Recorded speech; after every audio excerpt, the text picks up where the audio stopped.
ممبر رسول پر بیٹھے معزز محترم مقتدر علماء اکرام، معزز سامعین و سامعات، السلام علیکم ورحمۃ اللہ تعالی وبرکاتہ۔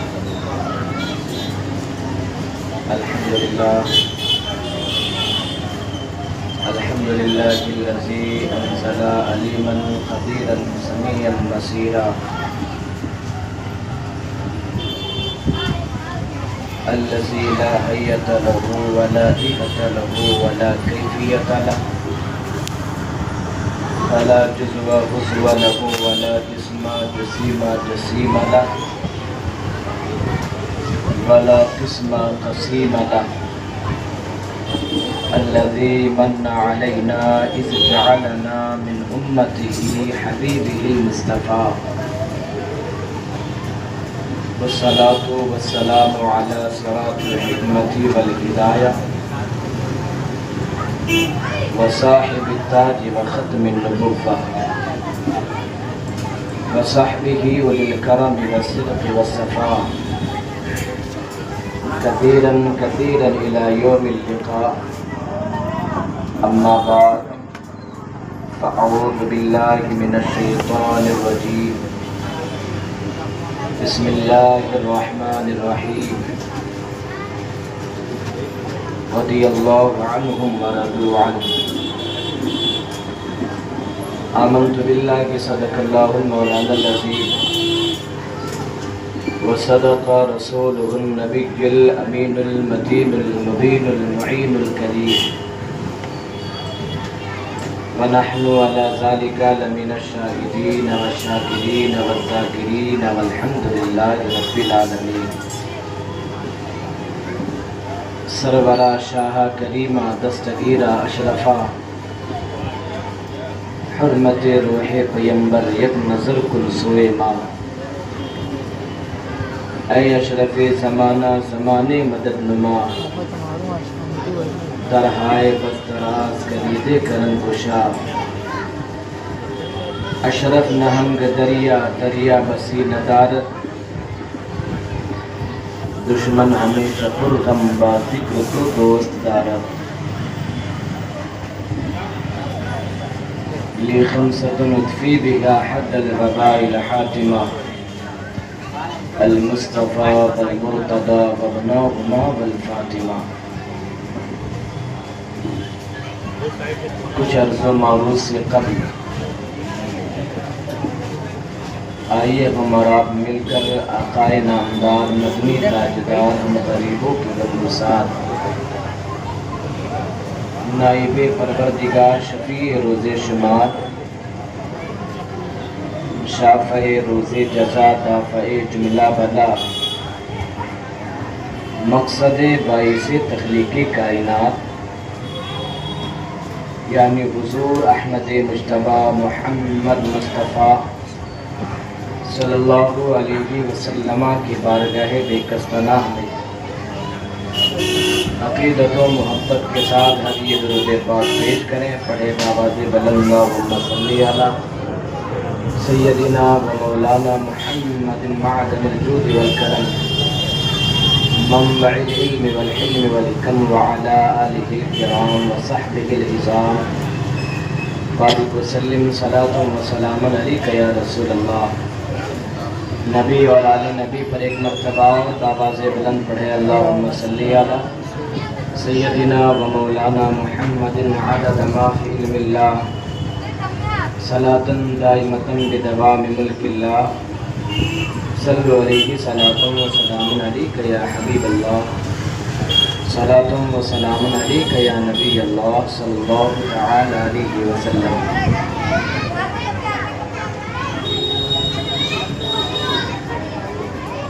محترم حضرات، قابل مبارکباد ہے ذکر شہدائے کرب و بلا کے نام سے اس محفل کے انعقاد کرنے والے کمیٹی کے جملہ حضرات اور آقا حسین اور آقا کے دیوانوں کی باتوں کو سننے آنے والے جملہ سامعین حضرات، اللہ تبارک و تعالی تمامی حضرات کو دارین کی سعادتوں سے مالا مال فرمائے۔ کل کی شب میں اللہ کے فضل و کرم سے جہاں تک ہو سکا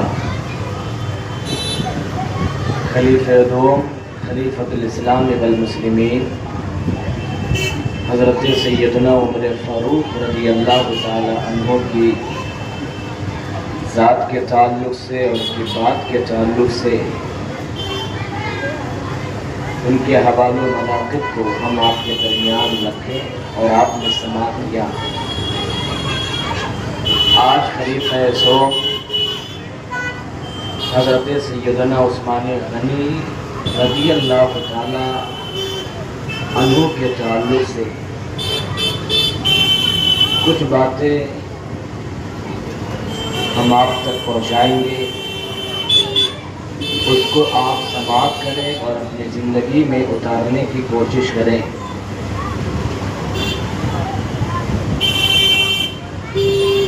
صحابی کسے کہتے ہیں یہ آپ کو معلوم ہی ہوگا، مگر پھر سے میں یاد دہانی کرا دوں کہ صحابی اسے کہتے ہیں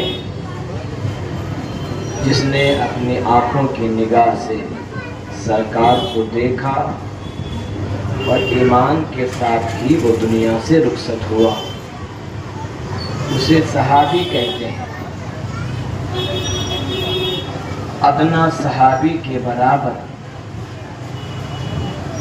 دنیا کا چاہے جتنا بڑا عبادت گزار ہو، غوث ہو، قطب ہو، ابرار ہو، اخیار ہو، سالک ہو، مجذوب ہو، مست ہو، قلندر ہو، کوئی بھی ہو، ایک ادنا صحابی کے برابر نہیں ہو سکتا،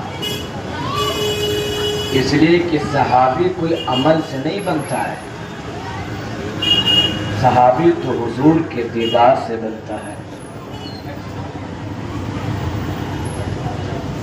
جس نے سرکار کو آج دیکھا اور کچھ ہی دیر کے بعد ایمان پر اس کا خاتمہ ہوا، وہ صحابی رسول ہے۔ انہی صحابی رسول میں سے 5ویں نمبر پر جنہوں نے اسلام کو قبول کیا،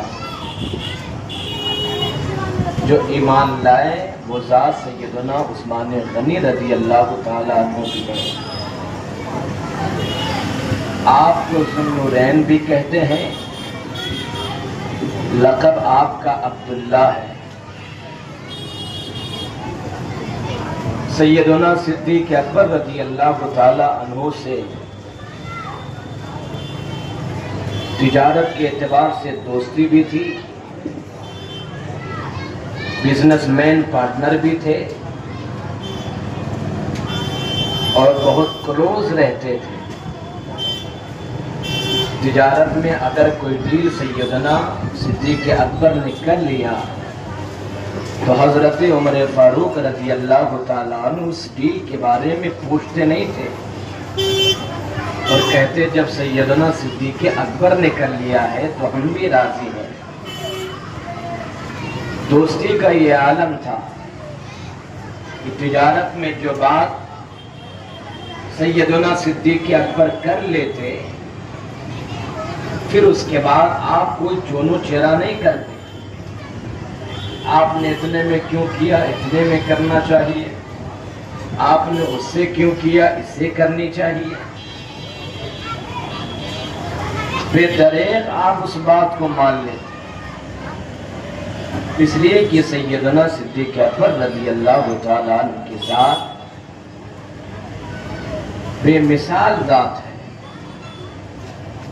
اور ان کی کتابی زندگی لاجواب زندگی تھی۔ اسی تجارت کی غرض سے سیدنا عثمان غنی رضی اللہ تعالی عنہ گئے ہوئے تھے، ملاقات ہو گئی سیدنا صدیق اکبر سے، اور کہا بھائی عثمان میں نے ایک سودا کیا ہے، میں نے ایک سودا کیا ہے، ہم چاہتے ہیں کہ اس سودے میں آپ بھی شامل ہو جائیں۔ حضرت سیدنا عثمان غنی رضی اللہ تعالیٰ عنہ نے کہا کہ آپ نے جو سودا کیا ہے وہ ہمیں بھی قبول ہے، اس سودے میں گھاٹا نہیں ہوگا، اس سودے میں نقصان نہیں ہوگا، اس سودے میں کوئی کمی نہیں ہوگا، آپ نے کیا ہے تو اس سودے کو ہم بھی قبول کرتے ہیں۔ حضرت سیدنا صدیق اکبر نے کہا کہ اس سودے کے بارے میں آپ ہم سے پوچھیں گے نہیں، پوچھ تو لو آخر وہ سودا کیا ہے۔ حضرت سیدنا عثمان غنی رضی اللہ تعالی عنہ نے فرمایا کہ آپ بتائیے وہ سودا کیا ہے جو آپ نے کیا ہے۔ آپ نے فرمایا کہ ہم محمد عربی صلی اللہ علیہ وسلم پر ایمان لے آئے ہیں، اسلام میں داخل ہو گئے ہیں۔ اتنا جب آپ نے سنا تو چہرے پر کوئی شکن نہیں آیا، بغیر سوچے سمجھے، بغیر تردد کے آپ نے فرمایا اگر آپ نے اس محمد عربی کا کلمہ پڑھ لیا ہے تو چلیے میری ملاقات بھی اس نبی سے کرائیے، ہم بھی کلمہ پڑھ کر اسلام میں داخل ہو جاتے ہیں۔ مگر سیدنا صدیق اکبر سے پہلے آپ کی خالہ نے کہا تھا ہم دیکھ رہے ہیں تمہارے مقدر کی معراج ہونے والی ہے، ایک نبی ایسا آنے والا ہے جو خوبیوں والا ہوگا، وہ لاجواب نبی ہوگا، اس نبی کے تم غلام بنو گے۔ جب اسلام کی دعوت سیدنا صدیق اکبر نے پیش کیا، حضرت عمر فاروق نے سیدنا عثمان غنی نے فرمایا کہ میری خالہ کہہ رہی تھی کہ وہ نبی اتنا لاجواب نبی ہے جو بے شمار خوبیوں کا مالک ہے، جو حسن میں لاجواب ہے، جو کردار میں لاجواب ہے، جو افعال میں لاجواب ہے، جو اقوال میں لاجواب ہے، جو کیریکٹر میں لاجواب ہے، جو کلچر میں لاجواب ہے، جو نیچر میں لاجواب ہے، اس نبی کا تم کلمہ پڑھنے والے ہو۔ سیدنا صدیق اکبر نے کہا جیسے یہ سنا تو کہا ایسے خوبیوں کے مالک تو میرے محبوب ہیں، ایسے خوبیوں کے مالک تو میرے آقا ہے۔ بھائی عثمان ہم تمہیں اسلام کی دعوت دیتے ہیں۔ سیدنا عثمان غنی نے اسلام کو قبول کیا، سیدنا صدیق اکبر اور دونوں مصطفیٰ کی بارگاہ میں آئے۔ آقا نے جیسے دیکھا چہرے پر مسکراہٹیں ہیں، چہرے پر مسکان ہے۔ سیدنا صدیق اکبر نے کہا یا رسول اللہ اب عثمان کے دل میں بھی اسلام کا چراغ روشن ہو گیا ہے۔ سرکار نے عثمان غنی کو کلیجے سے لگایا، سیدنا عثمان غنی نے کلمہ پڑھ کر مشرف با اسلام ہو گئے۔ اب اسلام جو مشن لے کر آقا آئے تھے اور آقا کا دنیا سے بظاہر چلے جانے کے بعد اسی مشن کو، اسی تحریک کو لے کر سیدنا صدیق اکبر آگے بڑھ رہے تھے، اور سیدنا صدیق اکبر کے وصال کے بعد اسی مشن کو لے کر حضرت عمر فاروق اعظم رضی اللہ تعالی عنہ آگے بڑھے اور اسلام کو وہاں تک پہنچا دیا کہ آدھی دنیا پر اسلام کی حکومت تھی، اور حضرت عمر فاروق کے دور میں کوئی فتنہ نہیں تھا، کوئی فتنہ نہیں تھا۔ اور حضرت عمر فاروق کی شہادت کے بعد اسی مسند خلافت پر صحابہ سے مشورہ کرنے کے بعد حضرت سیدنا عثمان غنی رضی اللہ تعالی عنہ خلیفہ ہوئے. اور جب آپ خلیفہ بنے تو پھر آپ کی زندگی کیسی ہوئی؟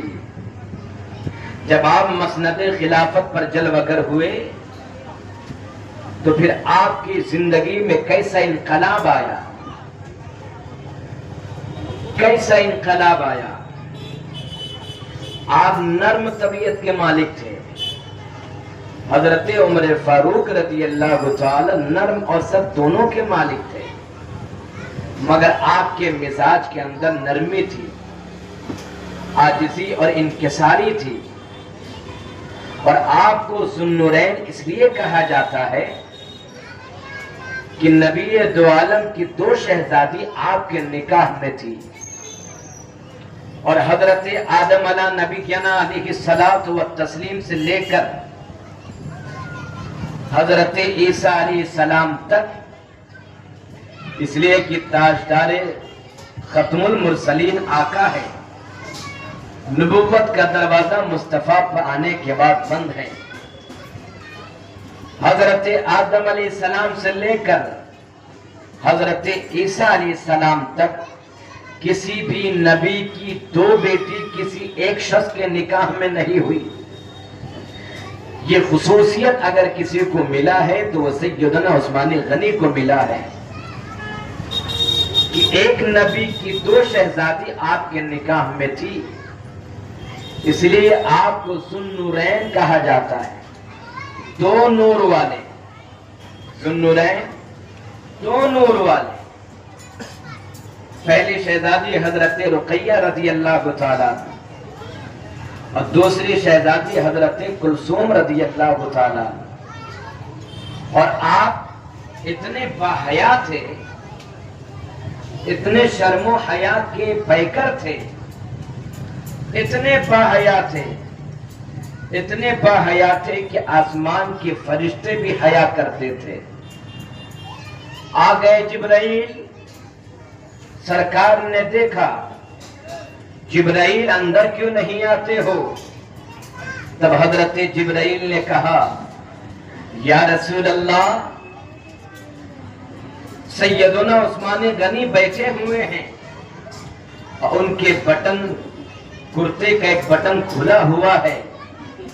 عثمان غنی اتنے باحیا ہے کہ اگر میں آ جاؤں تو کہیں عثمان غنی کو حیا نہ آ جائے، اس لیے نہیں آ رہا ہوں. وہ ذات عثمان غنی کی ہے. اور جب آپ مصطفیٰ نے بتایا عثمان غنی کو، جب اس کرتے کو بٹن کو بند کیا، اس کے بعد جبرائیل تشریف لائے. اس قدر باحیا تھے، اس قدر باحیا تھے کہ حدیث پاک ہے، مصطفیٰ جان رحمت حجرہ عائشہ میں تشریف فرما ہے. دروازے پہ دستک ہوئی، حضرت عمر فاروق رضی اللہ تعالیٰ تشریف لائے. دروازہ کھولا گیا، سرکار ٹیک لگا کر بیٹھے ہوئے تھے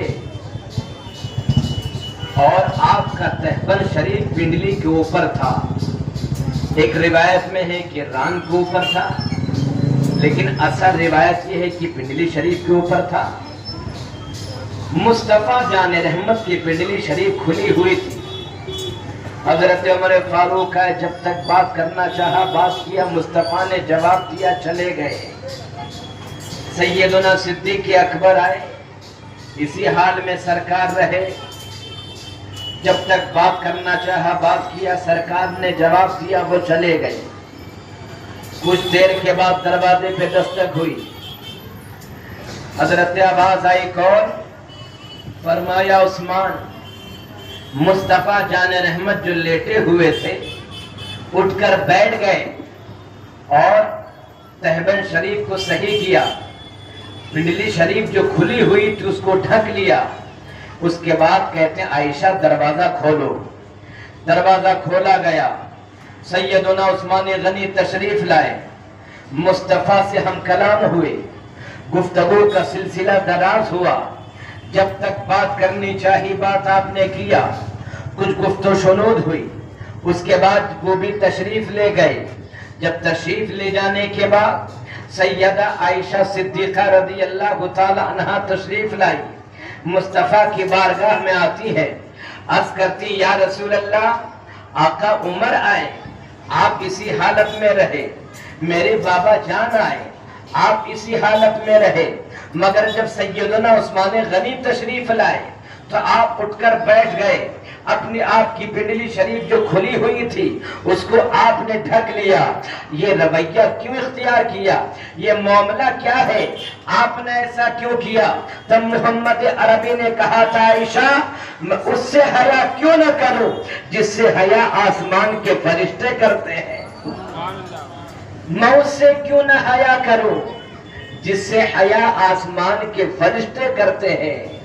وہ ذات سیدنا عثمان غنی کی ہے، وہ شان میرے آقا عثمان غنی کی ہے کہ اتنے باحیا تھے، اتنے باحیا تھے کہ جب یہ ہاتھ مصطفیٰ کے ہاتھ میں دے دیا، یہ ہاتھ محبوب داور کے ہاتھ میں دے دیا اور سرکار سے مصافحہ کا جب زندگی میں جب تک حیات میں رہے، سرکار جب تک حیات میں رہے، جب حیات میں رہے تو جب آپ مصافحہ کیا، جب تک آپ نے مصافحہ کیا اور جب تک آپ حیات میں رہے اپنے داہنے ہاتھ سے کبھی شرمگاہ کو نہیں چھویا۔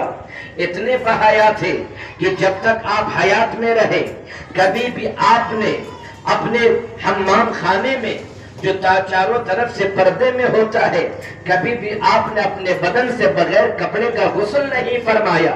اتنے باحیا تھے، اتنے باحیا تھے کہ آپ اپنے ہاتھ کو پوری زندگی کبھی شرمگاہ کو چھوا تک نہیں ہے، اتنا ادب کا احترام کرتے تھے، اتنے باحیا تھے۔ وہ سیدنا عثمان غنی کی شان ہے، وہ سیدنا آقا عثمان غنی کی شان ہے۔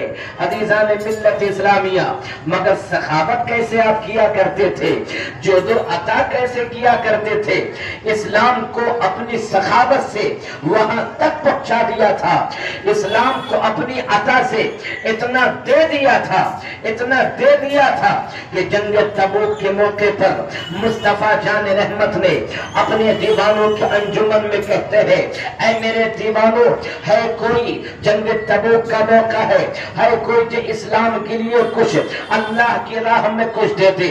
اتنا سننا تھا ان دیوانوں کی بھیڑ میں سے، ان دیوانوں کی انجمن میں سے سیدنا عثمان غنی کھڑے ہو گئے، عرض کرتے یا رسول اللہ میری طرف سے سو اونٹ کو اللہ کے راہ میں دیتا ہوں۔ عزیزان ملت اسلامیہ، اس کے بعد مصطفیٰ جان رحمت نے پھر فرماتے ہیں ہے کوئی ایسا دیوانہ جو اسلام کے لیے اپنے مال کو راہ خدا میں خرچ کرے؟ کوئی نہیں اٹھا۔ پھر سے عثمان غنی کھڑے ہو گئے، عرض کرتے ہیں یا رسول اللہ 200 اونٹ میری طرف سے، 200 اونٹ میری طرف سے۔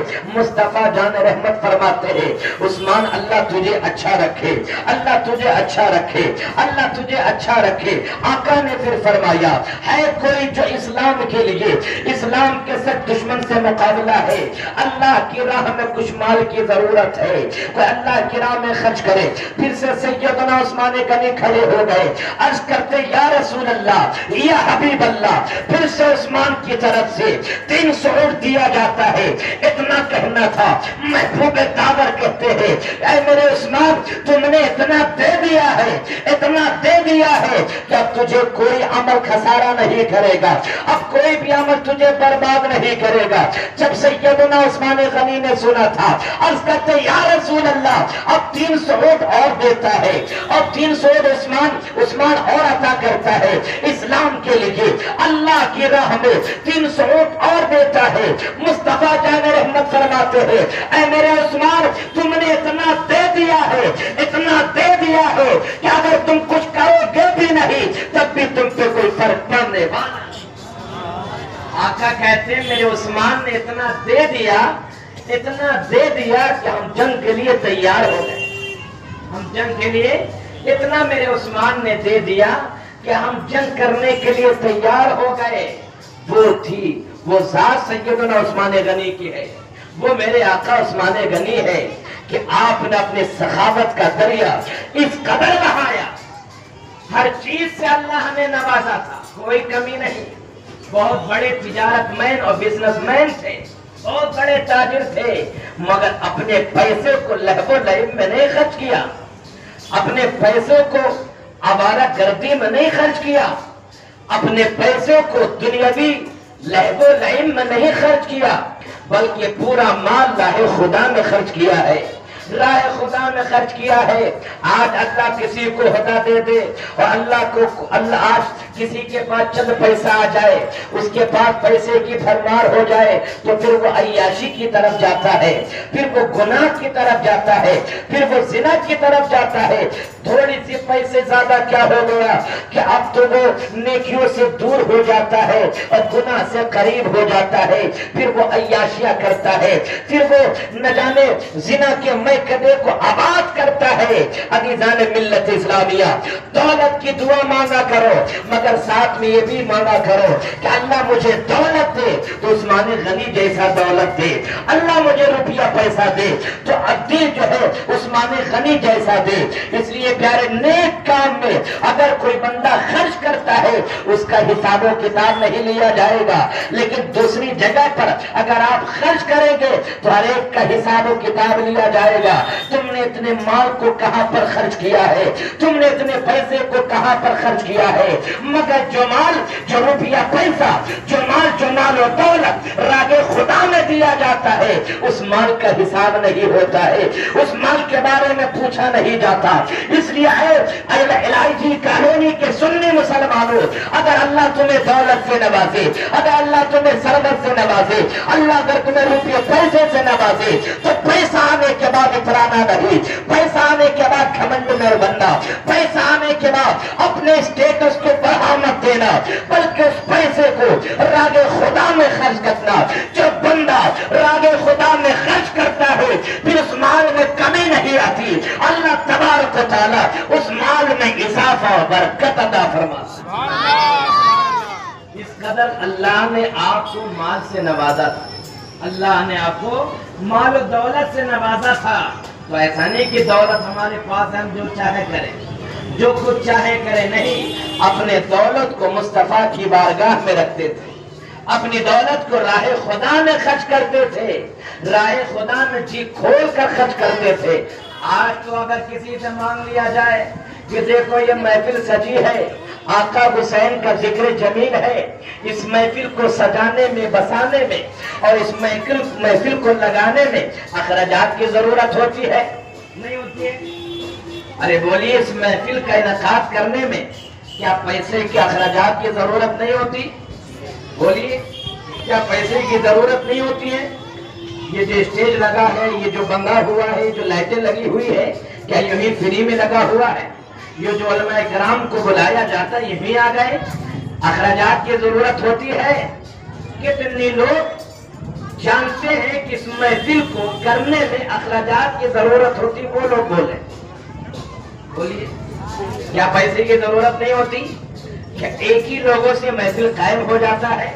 اور جو پیسہ آقا حسین کے نام پہ دے دیا جائے وہ خوش نصیب ہے کہ جن کا پیسہ آقا حسین کے نام پہ لگ رہا ہے، وہ خوش نصیب ہے جن کا پیسہ امام علی مقام کے نام پر دیا جا رہا ہے، وہ خوش نصیب ہے اس نے اپنے پیسے کو ایسے ویسے جگہ پہ نہیں، جس نے اسلام کو بچایا ہے، جس نے اسلام کی آبیاری کی ہے، جس نے اپنے لہو کو دے کر اسلام کے درخت کو سینچا ہے، جس نے اپنے 72 تن کو قربان کر کے اسلام کو بچا لیا ہے، اسلام کی آبیاری کی ہے، نانا کے دین کو بچایا ہے۔ اس امام حسین کے نام پر اگر کوئی 500 روپیہ دے دے یا 1000 دے دے وہ خوش نصیب ہے، وہ یہ مت سوچے کہ میں دے رہا ہوں، آقا حسین اس سے راضی ہے تب وہ دے رہا ہے، تب وہ دیتا ہے۔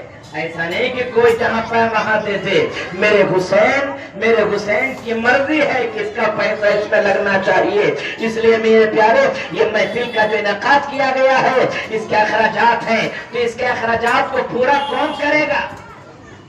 بولیے کون کرے گا؟ کون کرے گا؟ آپ کو نہیں معلوم؟ بولیے کون کرے گا؟ ارے ہم ہی سب تو کریں گے. یہ جتنے دیوانے بیٹھے ہیں، یہ جتنے مستانے بیٹھے ہوئے ہیں جو آقا حسین کا ذکر جمیل سننے آئے ہیں، یہ صحابہ کرام کی سیرت طیبہ سننے آئے ہیں، یہ جتنے مصطفیٰ کے غلام ہیں، انہی کے پیسوں سے کیا جائے گا. اور میرے پیارے جو لوگ کرا رہے ہیں ان کے کاندھے سے کاندھا ملا کر کھڑے ہو جائے تاکہ ان کا ہمت پست نہ ہو. ہر سال یہ محفل سجتی رہے، میرے آقا کا ذکر جمیل ہوتا رہے اور تم آقا کی بات کو سنتے رہو اور تمہاری زندگی میں انقلاب پیدا ہوتا رہے. تمہیں زندگی جینے کا سلیقہ آ جائے، تمہیں زندگی جینے کا سلیقہ آ جائے. اس لیے کہ جو زندگی آقا حسین کے سیرت طیبہ کو سن کر گزاری جاتی ہے وہی زندگی کامیاب ہے، وہی زندگی کامران ہو، وہی زندگی میں انقلاب برپا ہو جایا کرتا. آپ حضرات کاندھے سے گانا ملائیں گے نا بھائی؟ بولیے بسدار نیازی کمیٹی نے اس محفل کا انعقاد کیا ہے، تو آپ سے جو کچھ بھی بن پڑے گا اس میں آپ دیں گے نا؟ بولیے زور سے بولیے. وقت نہیں، مجھے بہت آگے جانا ہے، وقت بہت کم ہے، مجھے بہت آگے جانا ہے اور آپ کو بہت ساری باتوں کو سنانا ہے. آقا عثمان کا ذکر خیر کرنا ہے اور آپ کو بتانا ہے کہ میرے آقا عثمان غنی نے اسلام کو جو مشن اور جو تحریک لے کر آقا عمر چلے تھے، اسی تحریک کو، اسی اسلام کے علم کو، اسی اسلام کے مشن کو آقا عثمان غنی جب لے کر چلے تھے تو اسلام کو وہاں تک پہنچا دیا تھا کہ بابل کا نظام بھی اسلام کے تابع ہو گیا. نا محبت سے بولیے سبحان اللہ. آپ حضرات کاندھے سے گانا ملا کر چلیں گے نا بھائی؟ بولیے ہاتھ اٹھا کر بولے کتنے لوگ چلیں گے؟ ماشاءاللہ سبحان اللہ. یہ دیکھ لیجیے سارے لوگ گواہ ہیں، اتنے ایسے لوگ ہیں جنہوں نے ہاتھوں کو اٹھایا ہے. اللہ ان کے ہاتھوں کو سلامت رکھے، اللہ ان اہل بیت کا صدقہ عطا فرمائے. وہ ٹیبل لگا ہوا ہے، کمیٹی کے حضرات کون ہے یہ آپ کو معلوم ہے، ان سے آپ رابطہ کر کے اس آقا حسین کے نام پر آپ سے جو کچھ بھی بن پڑے میں قید نہیں کرتا. اس لیے کہ میرے آقا حسین کے نام پر اگر آپ نے 10 ہی دیا ہے وہی بہت بڑا ہے. اگر جتنا اللہ نے آپ کو نوازا ہے ان کے نام سے دے دے پیارے. اس حسین کے نام پہ دے رہے ہو جس حسین نے اپنے خاندان کی قربانی پیش کر دیا. ہمارے پیسے کی کیا بساط ہے، ہمارے پیسے 500,000 کی کیا بساط ہے پیارے. آقا حسین نے کچھ نہیں دیکھا اور میدان کارزار میں بھی جو لوگ مانگنے آئے تھے اللہ نے ان کو نوازا ہے. عزیزان ملت اسلامیہ، عزیزان ملت اسلامیہ، میرے آقا عثمان غنی کی بات میں کر رہا تھا. لوگ مدینے کی زمین ہے، وہ مدینہ میں قحط سالی پڑ گیا، مدینہ میں قحط سالی پڑ گیا، قحط سالی پڑ گیا. حضرت سیدنا عثمان غنی تجارت کرنے باہر گئے ہوئے تھے. کہاں گئے تھے؟ تجارت کی غرض سے باہر گئے ہوئے تھے اور قحط سالی پڑ گیا.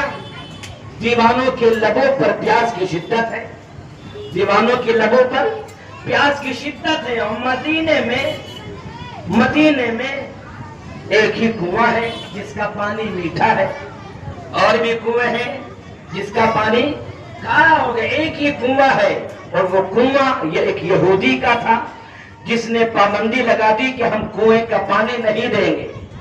مصطفیٰ جان رحمت کی بارگاہ میں صحابی رسول آئے، یا رسول اللہ ایک ہی کنواں جس کنویں کا پانی میٹھا ہے یہودی نے پابندی لگا دی ہے، کیا کیا جائے، کیا کیا جائے. آقا عثمان غنی آئے. ایک روایت میں کہ سرکار کی بارگاہ میں پہنچے اور ایک روایت میں کہ وہیں سے دیوانوں کے چہرے کو دیکھ لیا کہ چہرے پر خشکی ہے، لبوں پر پیاس کی شدت ہے. پہنچے اس یہودی کے پاس. ایک روایت میں کہ سرکار کے پاس پہنچے، اس کے بعد کنویں کے پاس پہنچے کنویں کے پاس. اے یہودی تو کنواں بیچنا چاہتا ہے؟ حضرت سیدنا عثمان غنی سے پہلے مصطفیٰ جان رحمت صلی اللہ علیہ وسلم اس یہودی کے پاس گئے تھے کہ کنواں کو بیچ دو، کیا تم کنویں کو بیچنا چاہتے ہو؟ اس نے بیچنے سے انکار کر دیا، بیچنے سے انکار کر دیا۔ آقا دو جہاں نے فرمایا کہ جو بھی اس کنویں کو اس سے خرید کر اسلام کے مجاہدین کو، اسلام کے ماننے والوں کے لیے اس کنویں کا پانی میسر کرے گا، میں اسے جنت دوں گا۔ عزیزان ملت اسلامیہ، سیدنا عثمان غنی آئے، پہنچتے ہیں یہودی کے پاس کہ اس کنویں کو خریدنا چاہتا ہوں، کتنے میں دو گے؟ ایک روایت میں ہے کہ 20,000 چن کا دینا ہے۔ کتنا؟ ایک روایت میں کہ 20,000 اور ایک روایت میں کہ 40,000۔ آپ نے وہ فوراً ادا کیا، یوں ادا کیا اور فرمایا گن لے اور جلدی سے مجھے پیالہ پانی دے دے، گن تیرا، اس گننے سے پہلے مجھے پانی دے دے۔ آپ نے پانی لیا، مصطفیٰ کی بارگاہ میں پہنچے، محبت سے بولو سبحان اللہ، اور جی لگا کے بولو یا نبی اللہ۔ پہنچے آقا کی بارگاہ میں، یا رسول اللہ پانی لے آیا ہوں، پانی لے آیا ہوں، پانی لے آیا ہوں۔ آقا کہتے عثمان پانی لے آئے ہو تو مجھے دے دو، مجھے دے دو۔ آقا عثمان غنی کہتے یا رسول اللہ نہیں دوں گا۔ محبت کی باتیں محبت سے بولیے سبحان اللہ۔ اس لیے کہ آقا کے لیے تو پانی خریدا تھا، مگر کہتے یا رسول اللہ، یا حبیب اللہ نہیں دوں گا، نہیں دوں گا۔ آج میں اپنے ہاتھ سے آپ کو پانی پلاؤں گا، اپنے ہاتھ سے آپ کو عثمان پانی پلائے گا۔ اب یہی پر رک کے کچھ دیر کے لیے مجھے بولنے کی صلاحیت بخش دو اور محبت سے بولو سبحان اللہ۔ یا حبیب اللہ، یا حبیب اللہ۔ مصطفیٰ کی وہی انگلی تھی کہ جب مصطفیٰ کے دیوانے پیاسے ہوئے تو آقا نے اسی انگلیوں کی گھائی سے پانی کو ٹچ کر دیا تھا۔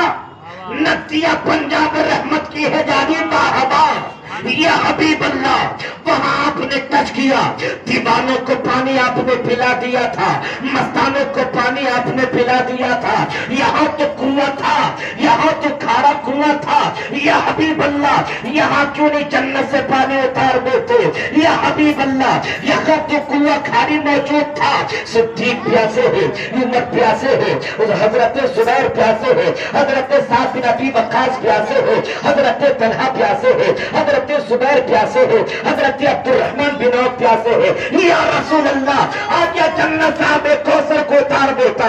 مصطفیٰ کہتے ہیں اتار تو دیتا جنت کا آب کوثر، مگر یہاں پر عثمان غنی کی حیثیت کو بتانا تھا، عثمان غنی کی حیثیت کو بتانا تھا۔ عثمان وہ ہے کہ جب رب کے نام پر دینے کے بارے آ جائے تو بغیر ڈرے کے، بغیر سوچے اللہ کی راہ میں دل کھول کر دے دیا۔ سبحان اللہ، سبحان اللہ۔ میرے عثمان غنی کی شان ہے، عثمان غنی کی شان ہے۔ عزیزان ملت اسلامیہ، فرمایا یا رسول اللہ نہیں دوں گا، میں اپنے ہاتھ سے آپ کو پانی پلاؤں گا، میں اپنے ہاتھ سے آپ کو پانی پلاؤں گا۔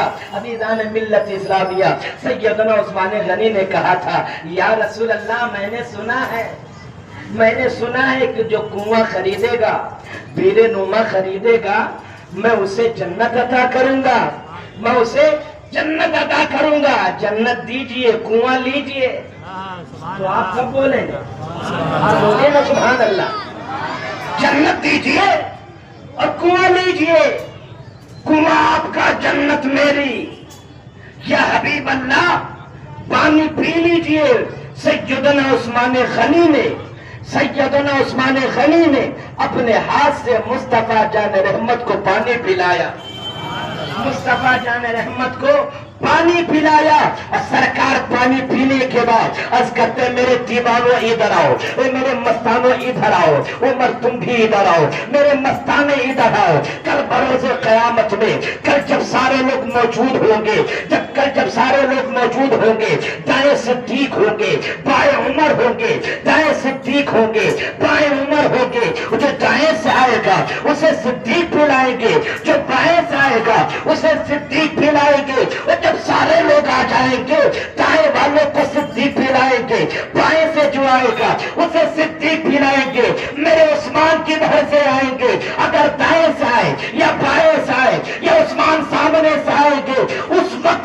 عثمان کو پانی میں اپنے ہاتھ سے پلایا۔ سبحان اللہ، نعرہ تکبیر، نعرہ رسالت، ذکر شہدائے کربلا، شان حضرت عثمان غنی، علماء کرام، بغداد نیاز کمیٹی، زندہ باد زندہ وہ باد۔ شان آقا عثمان غنی کی ہے، وہ شان آقا عثمان غنی کی ہے۔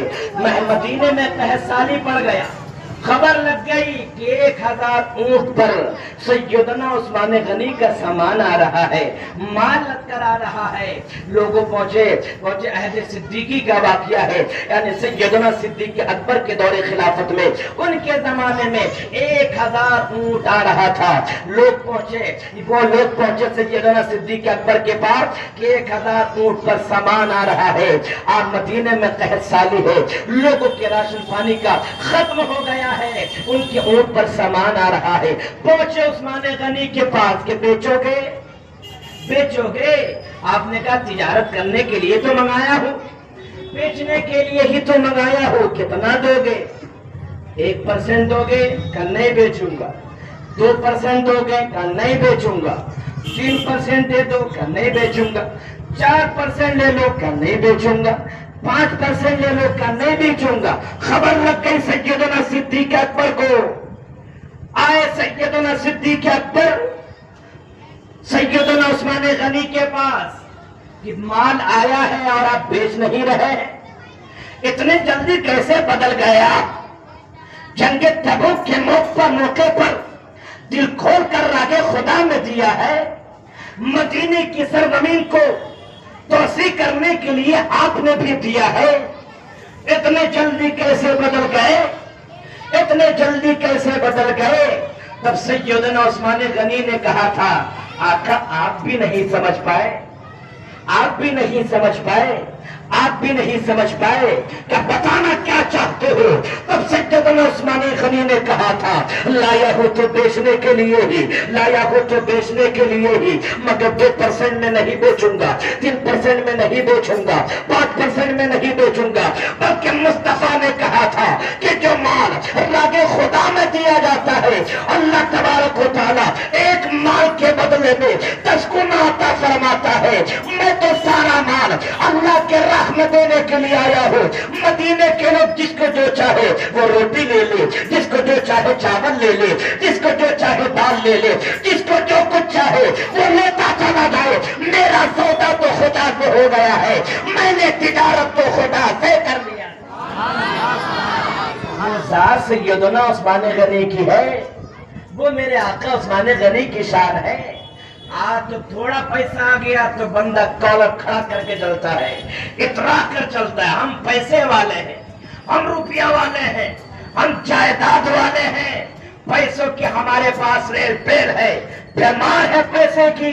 اس پیسے کا کیا کہنا، اس پیسے کی کوئی حیثیت نہیں ہے جو راہ خدا میں نہ دیا جائے، جو پیسہ اللہ کے راہ میں نہ دیا جائے، اس پیسے کی کوئی اوقات نہیں ہے، اس پیسے کا کوئی مولیہ نہیں ہے جو پیسہ اللہ کے محبوبے کے نام پہ نہ دیا جائے۔ پیسہ وہی قیمتی ہے کہ جہاں جو کچھ بھی آئے راہ خدا میں دینے کی بات کرے، ذکر حسین میں دینے کی بات کرے، ذکر صحابہ میں دینے کی بات کرے۔ میرے پیارے بات یاد رکھنا کہ نیت بندے کا دل میں جتنی خلوص ہوگا، جتنا للہ اخلاص کے ساتھ، جتنا خلوص کے ساتھ راہ خدا میں خرچ کرتا ہے اللہ تبارک و تعالی اتنا کی زیادہ اس کے مال میں اضافہ عطا فرماتا ہے۔ سیدنا عثمان غنی کی ہے۔ عزیزان ملت اسلامیہ، ایک شخص مصر سے چلا تھا، قرضدار ہو گیا۔ کیا ہو گیا؟ قرضدار ہو گیا، مقروض ہو گیا، بارے قرض سے دبا جا رہا ہے۔ آ گیا سیدنا صدیق اکبر کی بارگاہ میں، عہد صدیقی کا واقعہ بتا رہا ہوں۔ آقا حسین کے تذکروں کو سننے والوں، آقا حسین کے ذکر کو سننے والوں اس جذبے کے ساتھ بیٹھو کہ آقا عثمان غنی کا ذکر سنیں گے اور اس کے بعد اس محفل سے اٹھنے کے بعد ہم ان کی باتوں پر عمل کریں گے، وہی بندہ کامیاب ہے۔ اس کا بیٹھنا یہاں مقبول ہے کہ سننے کے بعد ایک کان سے سنو اور دوسرے کان سے نکالو مت، بلکہ اپنی زندگی میں اتارو، وہی کامیاب ہے، وہی کامران ہے، وہی فائز المرام ہے، اسی کی زندگی کامیاب ہے۔ آ گیا ایک شخص والے قرض سے دبا ہوا ہے، سیدنا صدیق اکبر کے پاس آیا کہ آپ لوگوں کے امیر بھی ہیں اور آپ امیر بھی ہیں، بولیے نا سبحان اللہ، آپ امیر بھی ہیں اور امیر بھی ہیں۔ آپ نے اس شخص کو اندر لے گئے، اندر لے جا کر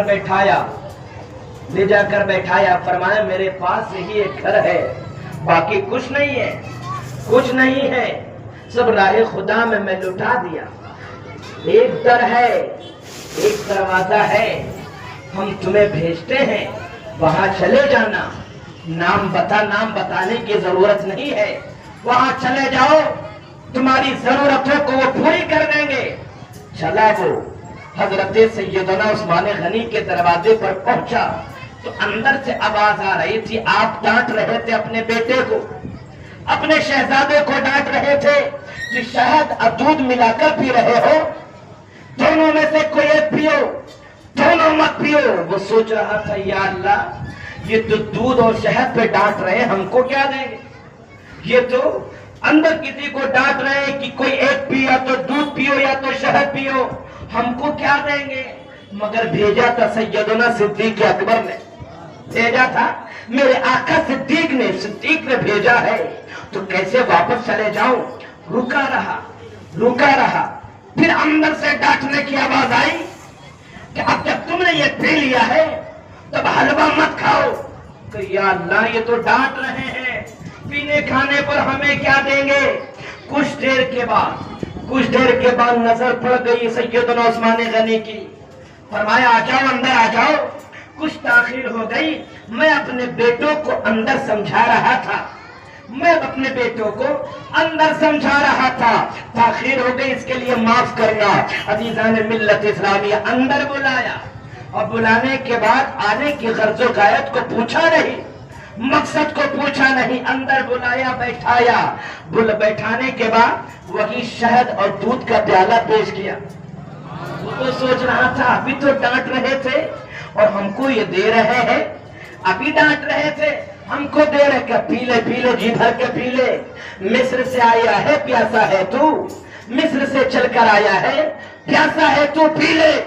اور جب وہ پی لیا تو اس کے بعد میرے آقا عثمان غنی نے حلوہ پیش کیا، وہ بھی کہا کھا لے، دل کھول کر کھا لے، گھبرا مت،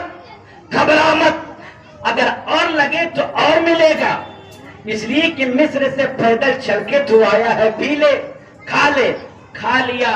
کھانے کے بعد کہتے اب بتا آنے کی غرض و غایت کیا ہے، کس مقصد کو لے کر تو آیا ہے، کیا وجہ ہے، کیا پریشانی کو لے کر آیا ہے؟ اس نے کہا آقا میں قرض میں ڈوبا ہوا ہوں، میں قرض سے پریشان ہوں، قرض اتنا بڑھ گیا ہے کہ اب میرے پاس کچھ بچا نہیں جس کی وجہ سے میں قرض کو ادا کروں۔ عزیزان ملت اسلامیہ آقا عثمان غنی نے 2 اونٹوں پر سامان کو لدوایا یا 1 اونٹوں پر سامان کو لدوا دیا اور اس کے بعد کچھ درہم و دینار آپ نے دیا اور دینے کے بعد کہتے ہیں یہ اونٹ پر سامان لدا ہوا ہے، تیرے گھر کے بچوں کے لیے بھی کپڑے ہیں، تیرے گھر کے کھانے پینے کے لیے بھی سامان ہے، تو قرض سے ڈوبا ہوا تھا، لے یہ قرض لے۔ جب وہ جانے لگا اونٹ پر بیٹھنے لگا، کہتا ہے آقا عثمان غنی کیا واپس کرنے آؤں گا سواری کو؟ آپ نے پیدل آیا تھا، سواری پر بیٹھ کر چلا جا۔ کہا کہ اسے واپس کون کرنے آئے گا؟ سوچ رہا تھا کہ کیسے میں واپس کرنے آؤں گا کہ نہیں آؤں گا۔ اتنے میں عثمان غنی کہتے ہیں سوچ کیا رہا ہے، یہ قرض کے لیے پیسہ بھی تیرا ہے، اس پہ جو سامان رکھا ہے یہ بھی تیرا ہے، اس سواری پر بیٹھ کر اپنے گھر کے قریب چلا جا، اپنے منزل کی طرف چلا جا، یہ سواری بھی میں نے تجھے دے دیا ہے۔ میں نے تجھے دے دیا ہے، یہ عطا کر دیا ہے۔ وہ ذات وہ شان آقا عثمان غنی کی ہے کہ جب کوئی آتا تو پوچھتے نہیں تھے کیا مقصد لے کر آئے ہو، تم کیا کرو گے۔ آج تو لوگ کوئی بھی آ جا پوچھتے کہاں سے آئے ہو، کہاں جانا ہے، کیا لینا ہے، کتنا لینا ہے، یہ دکھاؤ وہ دکھاؤ، یہ دکھاؤ وہ دکھاؤ، تب ہم تم کو دیں گے۔ اور دے گا لاش میں 500 روپیہ ہی، یا دے گا 100-200 روپیہ ہی، مگر سوال اتنا کرے گا کہاں سے آئے ہو، کس نے بھیجا، کہاں سے آئے، کیا کرو گے۔ ظاہر سی بات آج کے دور میں پوچھنا بھی ضروری ہے، پوچھنا بھی ضروری ہے، اس لیے کہ کچھ لوگوں نے اپنے زندگی کا مقصد بھیک مانگنا بنا لیا ہے، اور سب سے زیادہ بھکاری مسلم قوم میں ہے، مسلم معاشرے میں سب سے زیادہ بھیک مانگنے والوں کی تعداد ہے۔ یہ نوبت کیسے آئی؟ بھکاریوں کی تعداد مسلمانوں کے اندر ہی کیوں ہے؟ اس لیے کہ لوگوں نے اپنے ذریعہ معاش بھیک مانگنا ہی بنا لیا ہے۔ اس لیے آج کے دور میں مانگنا بھی ضروری ہے، اور ایسے لوگ آتے ہیں، ایسے بہانہ بناتے ہیں، ایسے بہانہ بنا کر لوگ مانگتے ہیں۔ مانگنے کی بات آئی تو ایک ادبی لطیفہ بتا دیں، بولیے۔ جب تک یہ بسکٹ بانٹ رہے ہیں اور آپ کا ذہن ادھر ادھر ہوگا، اسی بیچ میں ایک لطیفہ آپ سماعت کر لیں، بہت جلدی سے سماعت کر لیں۔ ایک بندہ 4 منزلے پر سلیب ڈھلوا رہا تھا، کتنا؟ 4 منزلے پر سلیب ڈھلوا رہا تھا، چھت کا کام کروا رہا تھا۔ ایک بھکاری نیچے سے اس کو آواز دیا، ایسے کر کے بلایا، ایسے بلایا۔ اوپر سے دیکھا، وہ کہا کہ اوپر سے دیکھا کوئی مجھ کو بلا رہا ہے، کیا بات ہے، کیوں بلا رہا ہے، کیا بات ہے؟ اشارہ کر کے بتایا۔ وہ 4 منزل سے نیچے اتر کر نیچے آیا، 4 منزل سے اتر کر آیا۔ اور بمبئی کے دور ہو تو اتنی سیڑھی کھڑی رہتی ہے، سیڑھی اتنی کھڑی رہتی کہ ڈر لگتا ہے چلنے کو، اتنی سیڑھی کھڑی رہتی ہے۔ 4 منزل سے جب وہ نیچے آیا تب کہتا بتاؤ کیا بات ہے؟ جب اس نے کہا اللہ کے نام پہ دے دو۔ 4 منزل سے نیچے اتر کر وہ آیا تب کہتا اللہ کے نام پہ دے دو، مگر وہ بھی بہت چتر تھا، وہ بھی بہت چلاک تھا۔ کہا نیچے نہیں اوپر آؤ، نیچے نہیں اوپر آؤ۔ جب 4 منزل وہ بھی چڑھ کے اوپر گیا تب کہتا مجھے معاف کرو کہیں اور جاؤ، مجھے معاف کرو کہیں اور آؤ۔ تب آپ کا ذہن ایک دم کشادہ ہو گیا۔ اب محبت سے بولیے سبحان اللہ، اور جو لگا کر بولیے یا نبی اللہ، اور پھڑک کر بولیے یا حسین، یا حسین۔ آقا کو ذوالنورین کیوں کہتے ہیں؟ ذوالنورین کیوں کہتے ہیں؟ حضرت رقیہ رضی اللہ تعالیٰ عنہا کی طبیعت خراب ہے، جنگ میں لڑنے جانا ہے، جنگ بدر کا موقع ہے۔ تمام مصطفیٰ کے مجاہدین، مصطفیٰ کے دیوانے لڑنے گئے ہیں۔ سیدنا عثمان غنی کہتے یا رسول اللہ میں بھی جانا چاہتا ہوں۔ تب آقا عثمان غنی کو مصطفیٰ نے فرمایا تم مدینے میں رہ کر حضرت رقیہ کا خیال کرو، ان کی تیمارداری کرو، ان کی عیادت کرو، ان کے مرض کا خیال رکھو۔ پوچھئے علماء کرام سے، پوچھئے ارباب علم و دانش سے کہ جنگ بدر میں کتنے لوگ تھے؟ 313 مجاہدین تھے، مگر جب بھی تاریخ پڑھی جائے گی، جب بھی اسلام کی تاریخ کو دہرایا جائے گا، جب بھی 313 مجاہدین کا نام آئے گا، ان 313 مجاہدین میں عثمان غنی کا بھی نام آئے گا، عثمان غنی کا بھی نام آئے گا۔ ان 313 مجاہدین میں سے اس عثمان غنی کا نام خالی نہیں، اس لیے کہ مصطفیٰ نے ان کو مدینے میں روکا تھا، مصطفیٰ کے کہنے پر ان کو مدینے میں روکا تھا۔ اور بخاری شریف اور مسلم شریف اور بخاری اور مسلم کے حوالے سے مشکات المصابیح کی امام بخاری نے سب سے پہلے جس حدیث کو کوٹ کیا تھا وہ نیت کے اعتبار سے ہو، اسی حدیث پاک میں ہے جو نیت کرے اللہ اس کے رسول کے لیے ہجرت کرنا، وہ اللہ اس کے رسول کے لیے ہی ہجرت کرتا ہے۔ مصطفیٰ جان رحمت نے فرمایا تم مدینے میں رہ کر حضرت رقیہ کا خیال کیا کرو۔ عزیزان ملت اسلامیہ، گویا جنگ بدر میں حضرت عثمان غنی بھی شامل ہے۔ عزیزان ملت اسلامیہ، آقا جب لوٹے ہیں، اس بدر سے جنگ سے لوٹے ہیں، حضرت رقیہ کا وصال ہو گیا، تجویز و تکفیر ہو گئی۔ عزیزان ملت اسلامیہ، جب وصال ہو گیا، حضرت عثمان غنی کے چہرے پر مسکراہٹ ختم ہو گئی، رونے ہمیشہ روتے رہتے تھے، چہرے پر آنسو ہی آنسو، غم و اندوں میں ڈوب گئے، چہرے سے مسکان ختم ہو گیا۔ حضرت سیدنا بلال نے پوچھا، عثمان کیوں روتے رہتے ہو؟ کیا غم آپ پڑا پڑا؟ کیا غم ہے آپ کو؟ کیوں ہمیشہ روتے رہتے ہو؟ تب سیدنا بلال کے عثمان غنی نے کہا تھا، ارے میں کیوں نہ روں، ایک ہی نسبت کا رشتہ تھا، ایک ہی دھاگا تھا کہ میں مصطفیٰ کا داماد تھا، یہی نسبت تو باقی تھی تو میں داماد رسول کہلاتا تھا۔ آج وہ نسبت ختم ہو گیا، آج وہ نسبت ختم ہو گیا۔ سیدنا بلال مصطفیٰ کی بارگاہ میں آئے، عرض کرتے، یا رسول اللہ، عثمان ہمیشہ رو رہے ہیں، عثمان کی آنکھوں میں آنسو ہی آنسو ہے، عثمان کا چہرہ پر مردہ ہو گیا ہے، عثمان کا چہرہ پر مزمحل ہو گیا ہے۔ اتنا سیدنا بلال نے کہا تھا، آ گئے جبرائیل، یا رسول اللہ، رب نے پیغام بھیجا ہے، رب نے خبر دیا ہے، رب نے پیغام بھیجا ہے کہ آپ کی ایک بیٹی جو ام کلثوم ہے وہ عثمان کے نکاح میں دے دیا جائے، عثمان کے نکاح میں دے دیا جائے۔ سیدنا بلال سے مصطفیٰ کہتے ہیں، میرے عثمان کو بلا کر لاؤ۔ آ گئے عثمان غنی، کہتے عثمان، تمہارے چہرے پر فرقت کی جدائی ہے، تمہارے آنکھوں سے تمہاری شریک حیات کے غم کے آثار ہے، تمہارا چہرہ پسمردہ ہے، تمہارے چہرے پر تمہاری شریک حیات کی جدائی کے آثار دکھ رہے ہیں۔ اے میرے عثمان، اب غم صدمہ کو ہٹا دو، رب نے بھیجا، رب نے پیغام بھیجا ہے، مصطفیٰ اپنی بیٹی کو ام کلثوم کو عثمان غنی کے نکاح میں دے دیا جائے، اور عثمان غنی کو عثمان غنی کے نکاح میں دے دیا جائے، تاکہ عثمان غنی پر جو چہرہ مزدہ ہو گیا ہے، عثمان غنی جو آنسوؤں میں ڈوب گئے ہیں، نکاح کرنے کے بعد ان کے چہرے پر پھر سے خوشی لوٹ آئے۔ وہ آقا عثمان غنی کی شان ہے، وہ آقا عثمان غنی کی شان ہے۔ مصطفیٰ کی دو شہزادی آقا عثمان غنی کے نکاح میں تھی۔ آقا فرماتے ہیں، اگر میرے پاس، تو بولیے تھوڑا، میں وہ ہوں کہ جب تک اس کرسی خطابت پر ہو اس وقت تک آپ کو بولنا ہوگا۔ مصطفیٰ فرماتے ہیں، اگر میرے پاس 40 بیٹی ہوتی تو یہ کہ بات دیکھے ایک ایک کر کے عثمان کے نکاح میں دے دیتا۔ سبحان اللہ، بے شک بے شک۔ میرے آقا عثمان غنی کی شان ہے، وہ آقا عثمان غنی کی شان ہے، وہ آقا عثمان غنی کی شان ہے۔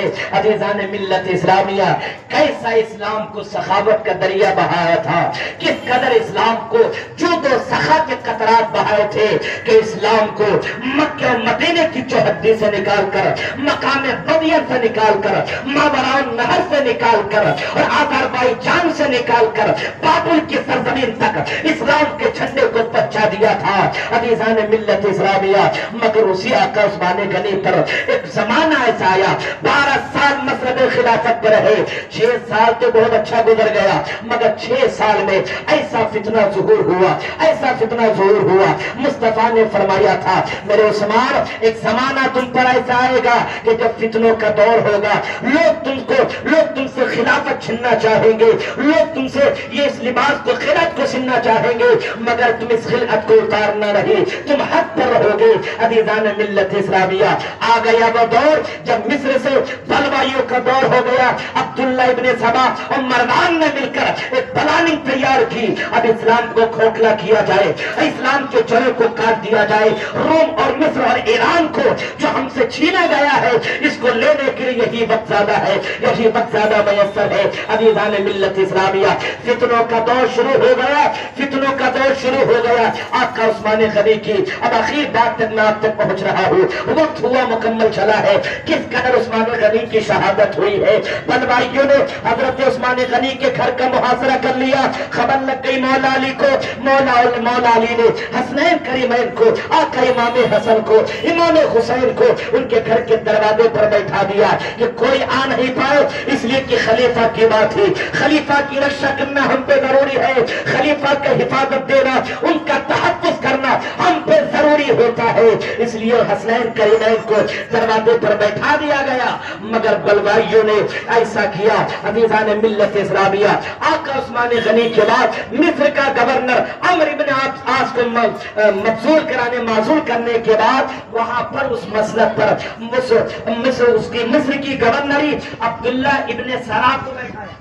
ابن سرا بیٹھنے کے بعد وہ اپنی منمانی کی بات کرنے لگ گیا، اپنی طبیعت کے شریعت نہیں بلکہ طبیعت کی بات کرنے لگ گیا، اور بادشاہ جیسا زندگی گزارنے لگ گیا۔ عدل انصاف کو کھو کر، عدل انصاف کو جو آقا عمر نے قائم کیا تھا اس کا خون کرنے لگ گیا۔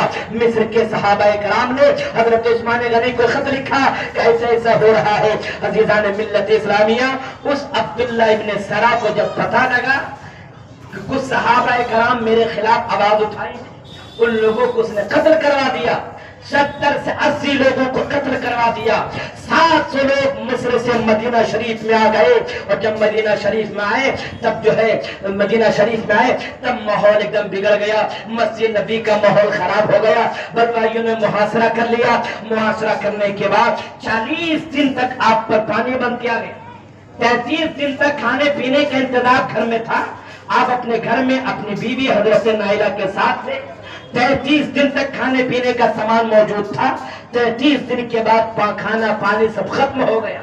حضرت حفصہ رضی اللہ تعالیٰ عنہ اپنے خچر پر بیٹھ کے جب پانی لا رہی تھی، بلوائیوں نے تیر مار کر اس پانی کو بھی بہا دیا، پانی کو بھی بہا دیا۔ ایک اور ہے جو پانی لے کر پہنچے، حضرت امام حسن جب پانی لے کر آئے اور کہا کہ پانی کو اندر نہیں لے جانے دیں گے، تب آقا حسن نے کہا تھا کہ آؤ مجھ سے مقابلہ کرو۔ ایک طرف تیر برسائے گئے اور تمام طرف 4-5 تیر آ کر اس مشکیزے میں لگتا ہے جس سے کئی سوراخ ہو جاتے ہیں، پانی بہہ کر نیچے گر جاتا ہے۔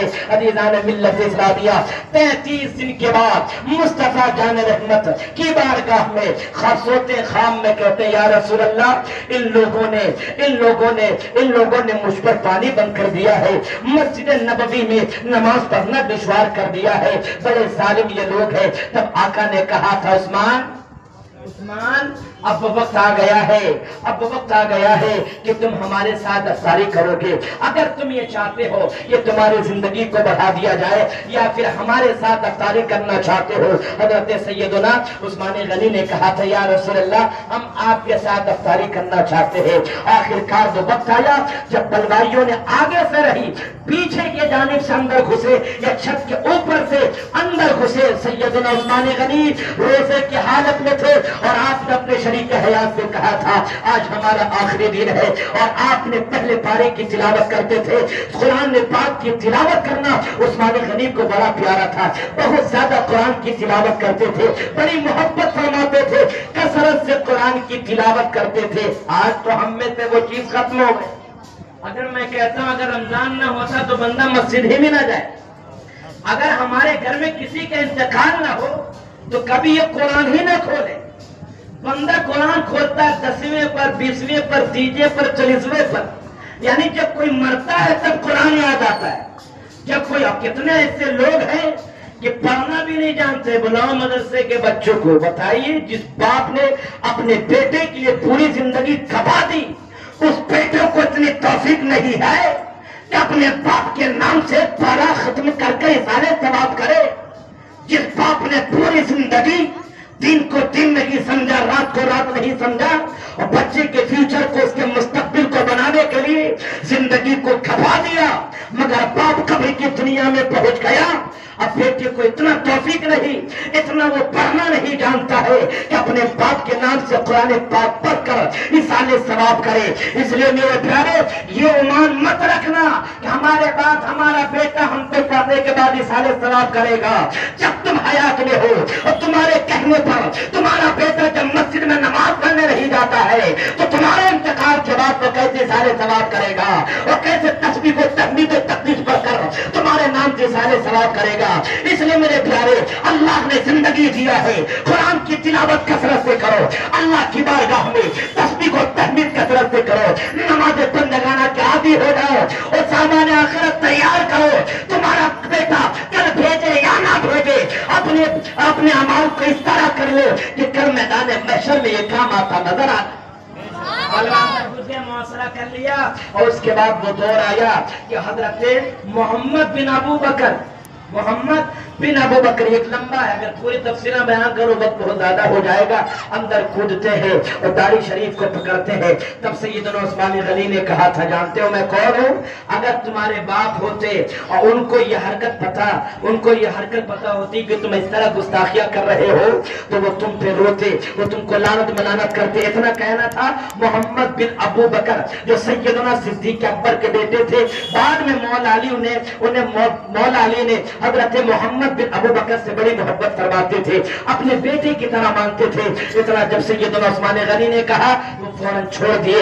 تب بلوائیوں نے کہا تھا محمد بن ابو بکر یہی موقع ہے، انہیں قتل کر دیا جائے، پر ایک ظالم نے آپ کے سر پر ایسا وار کیا ہے، آپ نے داہنے ہاتھ سے اپنے سر کو پکڑا ہے اور خون کا فوارہ فَسَيَكْفِيكَهُمُ اللَّهُ وَهُوَ السَّمِيعُ الْعَلِيمُ کی آیت کریمہ پر پہنچی ہے۔ اور ایک ظالم نے آپ کے سینے پر چڑھ کر خنجر سے وار کیا ہے، آپ نے ہاتھ پکڑا اسے اور نیچے زمین پر آئے ہیں۔ پیارے، یہ وہی ہاتھ تھا جس ہاتھ سے وحی الہی لکھتے تھے، یہ وہی ہاتھ تھا جس ہاتھ سے سیدنا عثمان غنی نے پوری زندگی میں کبھی بھی اپنی شرمگاہ کو چھویا تک نہیں۔ ایک ظالم نے اسی ہاتھ پر وار کیا ہے، وہ ہاتھ کٹ جاتا ہے، آپ زمین پر آ جاتے ہیں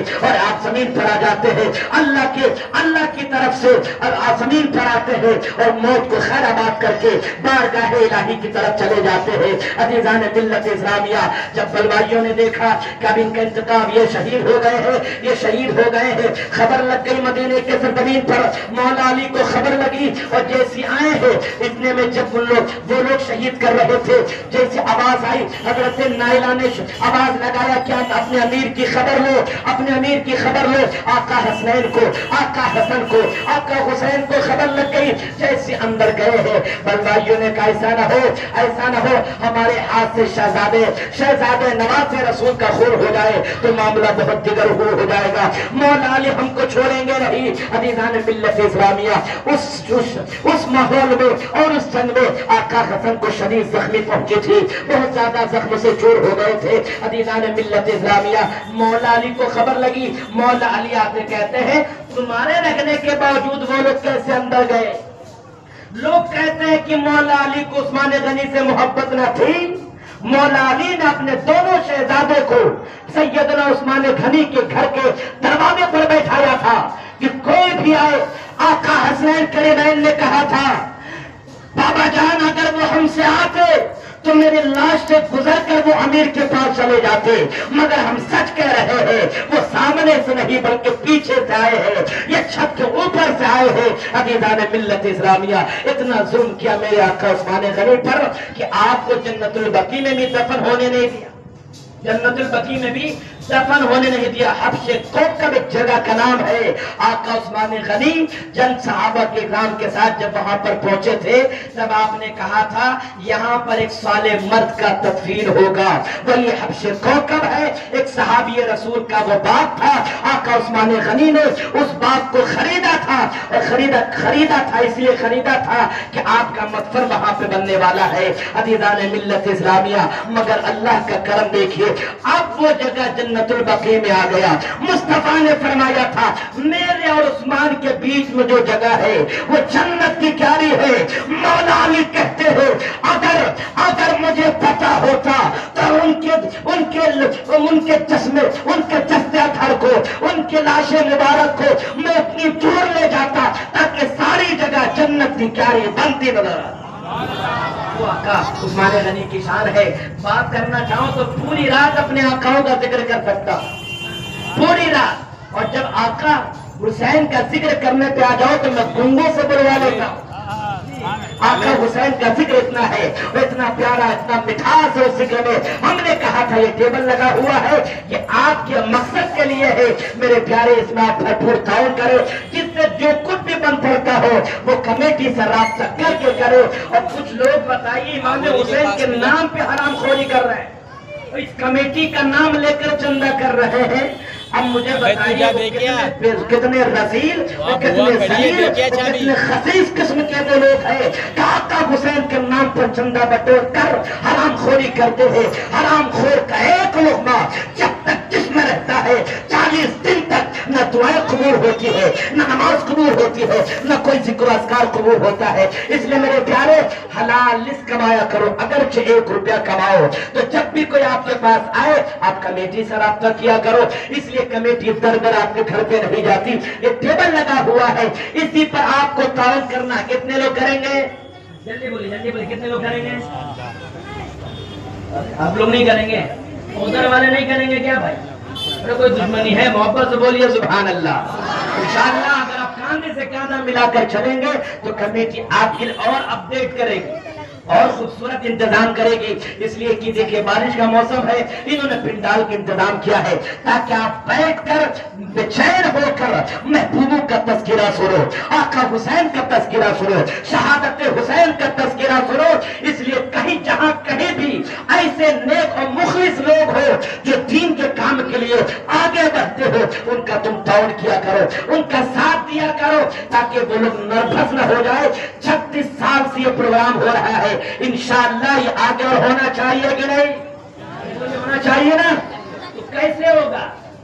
ارے کیسے ہوگا؟ جب آپ تعاون کریں گے تب نہ ہوگا، جب آپ اس کے اخراجات کو برداشت کریں گے تب نہ ہوگا. میں نے کہا تھا وہ پیسہ وہ بندہ کتنا خوش نصیب ہے جس کا پیسہ آقا حسین کے نام پہ لگ جائے، جس کا پیسہ محبوبوں کے نام پہ لگ جائے، جس کا پیسہ خلفائے راشدین کے نام پہ لگ جائے، جس کا پیسہ محبوب دعوت ذکر جمیل کے نام پہ لگ جائے. قسم خدا کی جب تک یہ محفل قائم ہوتا، جب تک چلتا رہے گا، اللہ تبارک و تعالیٰ آپ کے پیسوں میں برکتوں کا اضافہ کرتا رہے گا. دعا مانگو پیسے کی مگر ساتھ میں یہ دعا مانگو اللہ پیسہ دے مگر دل عثمان غنی جیسا دے. اللہ پیسہ دے تو دل سیدنا عثمان غنی کی طرح دے. اس لیے کہ جب ان کی طرح دل ہوگا نا تو پیسہ لہو و لعب میں نہیں خرچ ہوگا. زندگی کے کسی موڑ پر اگر اللہ دولت سے نوازے، ثروت سے نوازے، اختیار اقتدار سے نوازے تو بلڈنگ گاڑی بعد میں بنانا. اس لیے کہ وہ بناؤ گے تو حساب و کتاب دینا ہوگا. جتنا زیادہ پیسہ آئے گا اتنا زیادہ حساب و کتاب دینا پڑے گا. اتنا پیسہ کماؤ جتنی زندگی کی سہولتیں میسر ہو جائے. پیسہ کمانا برا کام نہیں ہے، بری بات نہیں ہے، مگر حلال رزق کمانا بہتر ہے. حرام رزق کمانا یہ غلط ہے. حرام رزق سے پرہیز کیجئے، حلال رزق کھائیے اور اپنے بچوں کو کھلائیے. حرام رزق اپنے بچوں کو کھلائیے تاکہ آپ کا بیٹا بڑا ہو کر آپ کا وفادار بنے، امام حسین کا غلام بنے، علماء کرام سے محبت کرنے والا بنے، نیک لوگوں سے محبت کرنے والا بنے. یہ کب ہوگا؟ جب اس بیٹے کے اندر وفاداری ہوگی، جب اس بیٹے کے خون کے اندر حلال خون ہوگا تب نہ وہ علماء سے محبت کرے گا، تب نہ آقا حسین سے محبت کرے گا. اس لیے میرے پیارے ہم تمامی لوگ سے گزارش کرتے ہیں کہ آپ ان تمام چیزوں کا خیال کریں. کمیٹی سے رابطہ کر کے انشاءاللہ آپ کریں گے وہ تمام تعاون ایک جگہ اکٹھا ہو جائے گا. پھر اس کے نتائج آپ کو دیکھنے اور سننے کو ملیں گے. دعا ہے مولا تبارک و تعالیٰ میرے بولنے میں آپ کے سننے میں کسی قسم غلطی ہو مولا معاف عطا فرمائے. استغفر اللہ ربی من کل ذنب واتوب الیہ. تمام لوگ مل کے پڑھو لا الہ الا اللہ محمد رسول اللہ صلی اللہ